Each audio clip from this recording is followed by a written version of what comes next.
Saudara-saudara yang dikasihi Tuhan, Shalom. Kembali lagi kita berjumpa dalam program Suara Marturia. Pada hari ini kita diajak untuk melihat kembali bumi bukan sebagai latar belakang hidup, tetapi sebagai sahabat, rumah, dan bentuk tanggung jawab iman kita. Firman Tuhan yang akan menuntun kita hari ini terambil dari Lukas pasal 13 ayat 6-9 yang akan mengundang kita untuk masuk lebih dalam, melihat diri sendiri, melihat dunia, dan melihat kesabaran Allah dari sudut pandang yang baru. Untuk itu mari kita mempersiapkan hati menghadap hadirat Tuhan. Mari kita berdoa. Tuhan, sebelum kami mendengarkan firman-Mu, kami berhenti sejenak dari hiruk pikuk kesibukan kami. Tenangkanlah hati kami, lembutkanlah pikiran kami, agar kami dapat menangkap pesan-Mu yang memberi hidup. Kami serahkan renungan hari ini ke dalam tangan-Mu. Dalam nama Yesus Kristus, kami berdoa. Amin. Kita akan membacakan firman Tuhan yang terambil dari Injil Lukas pasal 13 ayat 6-9 di bawah judul perikop perumpamaan tentang pohon ara yang tidak berbuah. Lalu Yesus mengatakan perumpamaan ini. Seorang mempunyai pohon ara yang tumbuh di kebun anggurnya, dan ia datang untuk mencari buah pada pohon itu, tetapi ia tidak menemukannya. Lalu ia berkata kepada pengurus kebun anggur itu, "Sudah 3 tahun aku datang mencari buah pada pohon ara ini, dan aku tidak menemukannya. Tebanglah pohon ini. Untuk apa ia hidup di tanah ini dengan percuma?" Jawab orang itu, "Tuan, biarkanlah dia tumbuh tahun ini lagi. Aku akan mencangkul tanah sekelilingnya dan memberi pupuk kepadanya. Mungkin tahun depan ia berbuah. Jika tidak, tebanglah ia." Demikian pembacaan firman Tuhan. Kiranya firman Tuhan dalam segala kekayaannya tinggal di dalam hati kita. Haleluya. Saudara yang dikasihi Tuhan, perumpamaan yang kita baca hari ini mungkin tampak sederhana. Tetapi kalau kita membacanya pelan-pelan, ada lapisan-lapisan makna yang mengejutkan. Terutama jika kita merefleksikannya di tengah bulan lingkungan hidup. Yang pertama, perihal pohon ara di kebun anggur. Di sini Yesus memulai cerita dengan hal yang ganjil. Ada pohon ara dibiarkan tumbuh di kebun anggur. Dua tanaman yang tidak semestinya bersama, tetapi pemiliknya justru dengan sengaja membiarkannya. Di sini Yesus memberikan gambaran lembut tentang dunia ini. Allah menciptakan keberagaman sebagai bagian dari keindahan ciptaan. Yang berbeda, yang tidak sama, yang tidak selalu cocok, tetap dibiarkan Tuhan hidup bersama.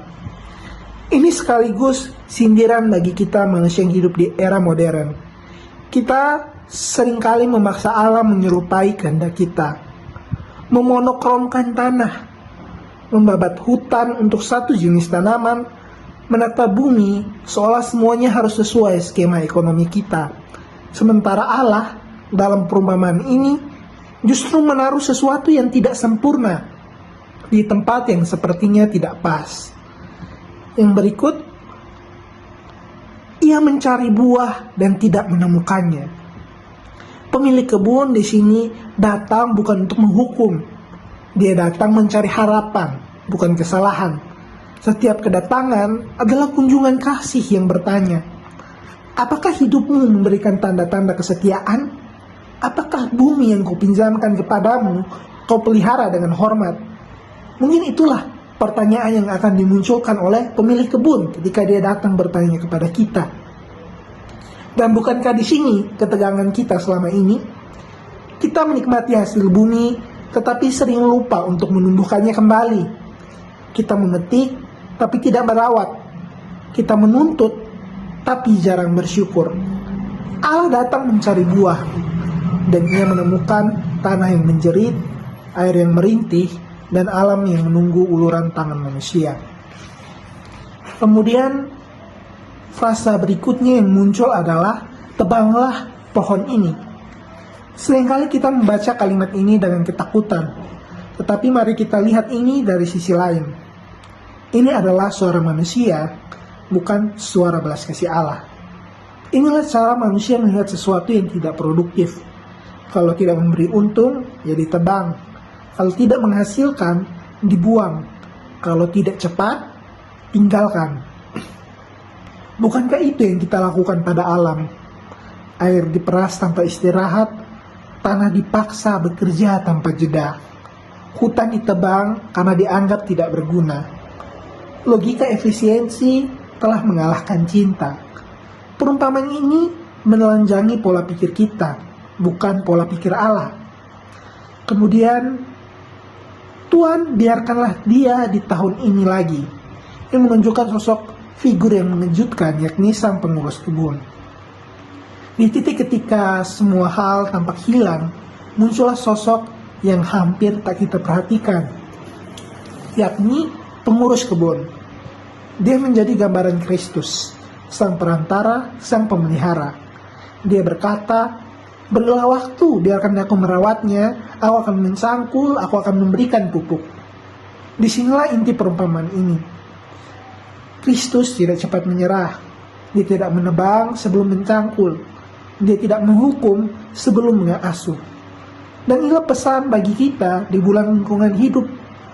Allah masih percaya bahwa bumi ini bisa pulih jika kita mau ikut mencangkul dan memberi pupuk. Perubahan tidak terjadi dengan menunggu, tetapi dengan tindakan kecil namun setia. Menanam, merawat tanah, menahan diri dari pemborosan, menghargai ciptaan seperti Allah menghargai kita. Perumpamaan ini bukan tentang ancaman, tetapi tentang kesabaran yang memberi kesempatan dan tentang kerjasama antara manusia dan Allah dalam memulihkan ciptaan. Mari kita bersatu menghadap Tuhan di dalam doa. Tuhan, terima kasih untuk firman-Mu yang mengajarkan kami tentang kesabaran, tentang belas kasih-Mu, dan tentang panggilan-Mu agar kami ikut merawat bumi ini. Ajari kami untuk dapat menjadi pengurus kebun yang setia, yang mencangkul, yang memberi pupuk, yang tidak cepat menyerah. Kuatkanlah hati kami untuk menjadi pembawa pemulihan di rumah, di jemaat, dan di tanah tempat Engkau menempatkan kami. Di dalam nama Yesus Kristus kami berdoa. Amin. Saudara yang dikasihi Tuhan, terima kasih telah mengikuti renungan Suara Marturi hari ini. Kiranya Tuhan menolong kita untuk hidup sebagai penjaga ciptaannya. Sampai berjumpa dalam kesempatan berikutnya. Tuhan memberkati kita semua.